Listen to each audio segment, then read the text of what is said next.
Third function of management is leading. Managing, motivating and directing people. Leading is influencing or prompting the member of the organization to work together with the interest of the organization. Creating a positive attitude towards the work and goals among the members of the organization is called leading.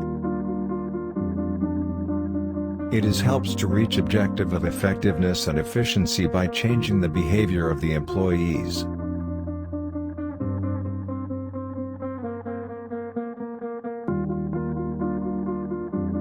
Motivating is the function of the management process of influencing people's behavior based on the knowledge of what cause and channels sustain human behavior in a particular committed direction. If this video is useful to gain knowledge, please subscribe the channel for more, and click the bell icon.